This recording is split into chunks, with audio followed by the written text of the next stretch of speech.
अभी यहां पर मैंने थोड़े अलग टाइप के सम्स लिए बच्चे लोग। अलग टाइप के सम्स क्या लिए? सिंबॉलिक फॉर्म मिलाना है। अभी आपको इंग्लिश में दिया है, कंपाउंड स्टेटमेंट दिए, आपको इसे सिंबॉलिक फॉर्म मिलाना है। P, Minnie is rich. Q, Minnie is happy. Write the following in symbolic form. Suppose Minnie is rich but unhappy. क्या लिखोगे? अरे Minnie is rich मतलब P, but मतलब and, unhappy, happy के लिए Q, आपको unhappy होना चाहिए तो निगेशन Q आएगा। देखो ना कंप्यूटर को कितना स्पेस कम हो जाता है, इसलिए वो लॉजिक का यूज है बच्चों लोग। Next, Mini is poor but happy. बोलो बच्चों लोग क्या करोगे? Mini is poor but happy क्या लिखोगे? मिनी इज पुअर मतलब नॉट पी, बट मतलब and, happy is Q, happy is Q. हर बच्चे को समझना है, हर बच्चे को समझना है, हर बच्चे को समझना है। बहुत सिंपल है। जिनको नहीं समझ में आए वीडियो पॉज करना बच्चे लोग, बाद में सुन लेना, बाद में सुन लेना। Next, Mini is neither rich nor happy. वो रिच भी नहीं है और हैप्पी भी नहीं है, तो क्या लिखेंगे? तो दो वे कर सकते हैं हम। देखो यहां पर हम लोग ऐसा कर सकते हैं, नाइदर रिच मतलब निगेशन ऑफ पी, बराबर है, नॉर एंड नॉट हैप्पी, तो ये हैप्पी के लिए तो भी ये आएगा, मतलब हैप्पी भी नहीं है और सर रिच भी नहीं है और हैप्पी भी नहीं है। ओके, ये आएगा। या कुछ लोग प्लेन ये ले सकते हैं और वो निगेशन बाहर निकाल के भी कर सकते हैं, लेकिन ये सही है। Not rich not P and not happy negation Q, and मतलब ये नोटेशन आएगा।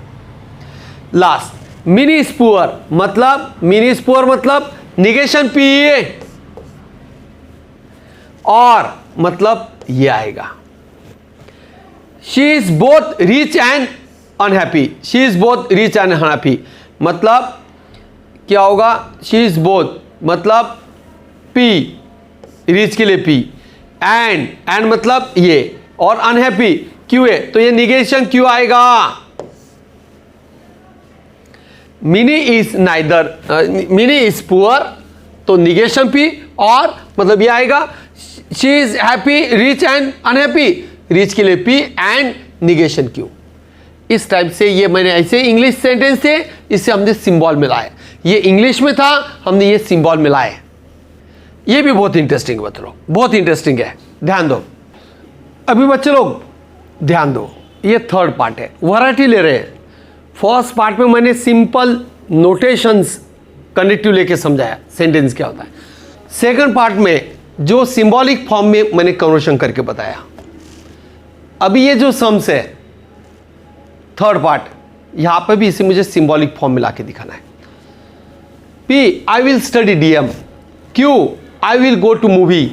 Are, I am in a good mood. तो क्या होगा बच्चों लोग सिंबॉलिक फॉर्म में?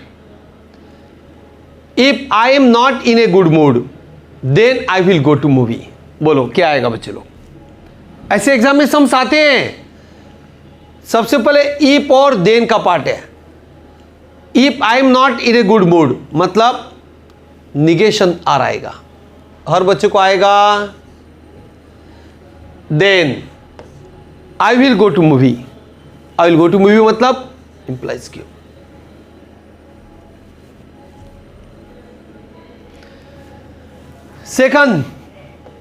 सेकंड क्या आएगा?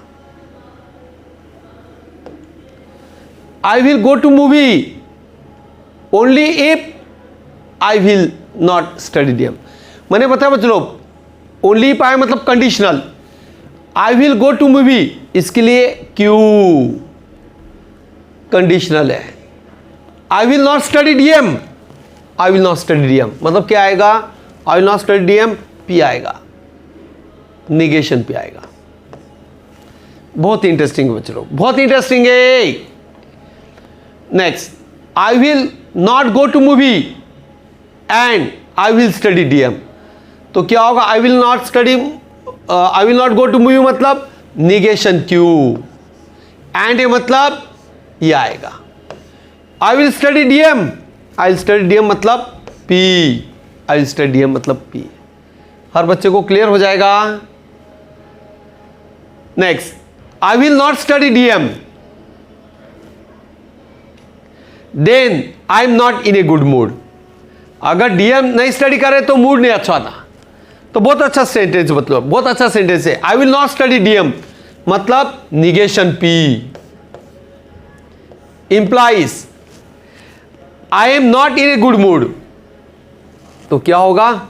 Negation are. गुड मूड के लिए आर है, निगेशन लिया तो नॉट, नॉट आया मतलब निगेशन आएगा। तो ये सम भी आपको एग्जाम में आ सकते हैं, ये सम भी एग्जाम में आ सकता है बच्चों। जिनको नहीं समझ में आया वीडियो पॉज करो और आप एक बार सब पार्ट लिखो।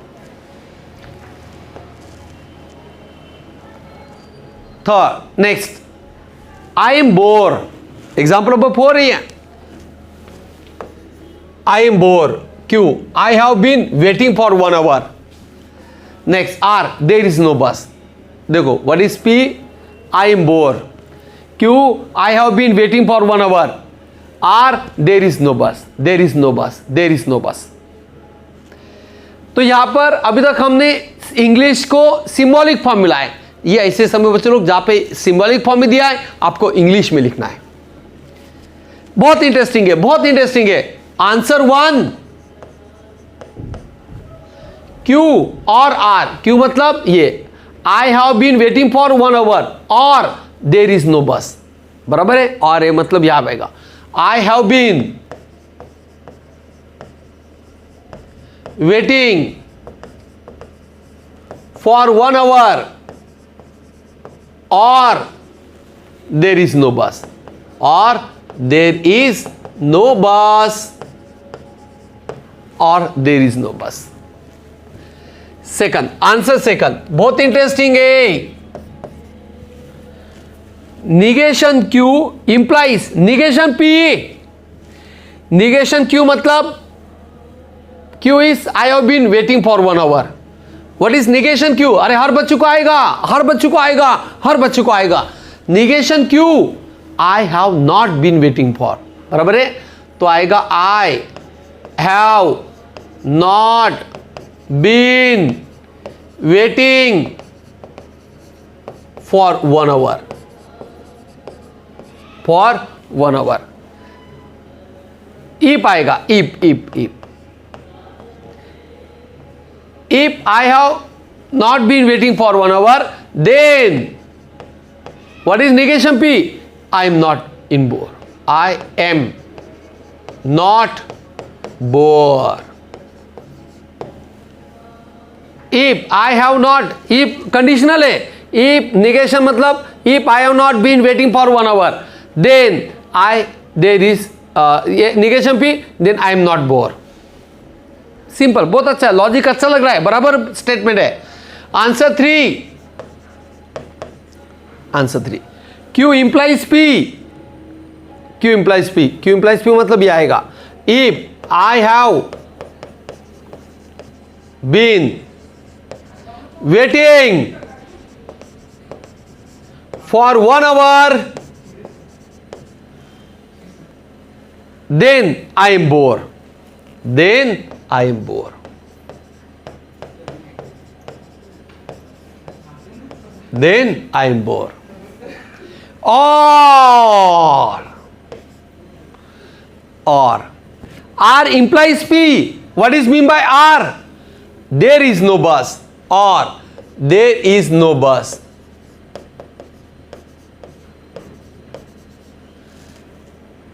If there is no bus, then P, then I am bored.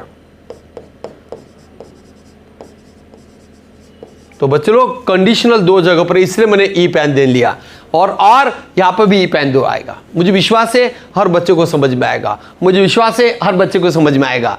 नहीं समझ में आए आप लोग प्रॉपर और एक बार शांति से लेक्चर देखो, शांति से वीडियो सुनो। प्रॉपर मैंने बताया हुआ है। ये सब में राइट द लॉजिकल निगेशन, आपको यहां पर ये सब में निगेशन बोला है, अरे ये सब में निगेशन पूछा है। What is negation? P is Mini is intelligent, क्यों? Mini is rich. और एक बार, पीस मिनी इज इंटेलिजेंट, क्यों? Mini is rich. अभी आपको निगेशन लिखना है, इसका निगेशन क्या आएगा? तो सबसे पहले निगेशन बोला है बच्चों लोग, निगेशन बोला, इसलिए मैं पहले निगेशन लिख लेता हूं और बोलो ये क्या आएगा। सबके लिए निगेशन आएगा, पहले सबके लिए निगेशन आएगा। बोलो क्या होगा निगेशन? हर बच्चों को याद है? बोलो बच्चों लोग। Mini is intelligent, P and rich, Q. आपको निगेशन पूछा इसलिए मैंने पहले निगेशन कर लिया।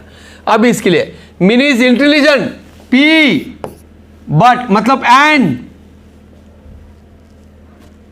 करो बच्चों लोग। नॉट रिच के लिए क्या आएगा? नॉट रिच के लिए निगेशन क्यू, निगेशन क्यू। बहुत अच्छा बच्चों लोग। अभी लास्ट के लिए बोलो, लास्ट के लिए बोलो बच्चों लोग, बहुत सिंपल है। मिनी इज आइदर इंटेलिजेंट और रिच, एक तो इंटेलिजेंट रहेगी या रिच रहेगी। तो इंटेलिजेंट के लिए क्या है बच्चा? पी, और मतलब ये आएगा। रिच के लिए क्या होगा? Q. Mini is either intelligent और रिच। ओके, तो निगेशन पूछा इसलिए गया, और ये और है, एक तो ये एक तो ये कंसेप्ट बेसिक क्लियर होगा, आपको आगे समझ में आएगा बच्चे लोग अच्छी तरह। फर्स्ट लेक्चर बहुत इंपॉर्टेंट है। Right in symbolic form, N integer is even if and only if it is divisible by 2। अब यहां पे स्टेटमेंट डिफाइन करना पड़ेगा। P N integer is even, integer is even, क्यों? it is divisible by 2, it is divisible by 2, it is divisible by 2. what is the statement? what is the if and only if है तो it is P ऐसा आएगा bye conditional, क्योंकि एक भी सम मैंने bye conditional का लिया नहीं, इसलिए बाय कंडीशनल का सम लिया। तो ये जो कंसेप्ट है ये मैंने सारे सम्स लेके कवर अप किए हुए हैं। सारे कंसेप्ट जो बच्चों लोग मैंने प्रॉपर कवर किया हुआ है। सबसे पहले मैंने डेफिनेशन समझाया, what is mean by statement और प्रपोजिशन। बाद में I introduce connectives, logical connectives, और वो लॉजिकल कनेक्टिव समझने के लिए मैंने कुछ सम्स लिए, जहां पर हमने इंग्लिश में दिया है, सिंबॉलिक फॉर्म मिलाए, सिंबॉलिक में दिया है, आपने इंग्लिश मिलाए, और कभी कभी हमने निगेशन वाले भी सम लिया है। तो मुझे विश्वास है ये लेक्चर आपको बहुत प्रॉपर समझ में आएगा, कोई तकलीफ होगा नहीं, और ये बेस आपको आगे के लेक्चर समझने के लिए बहुत हेल्प होगा। Thank you.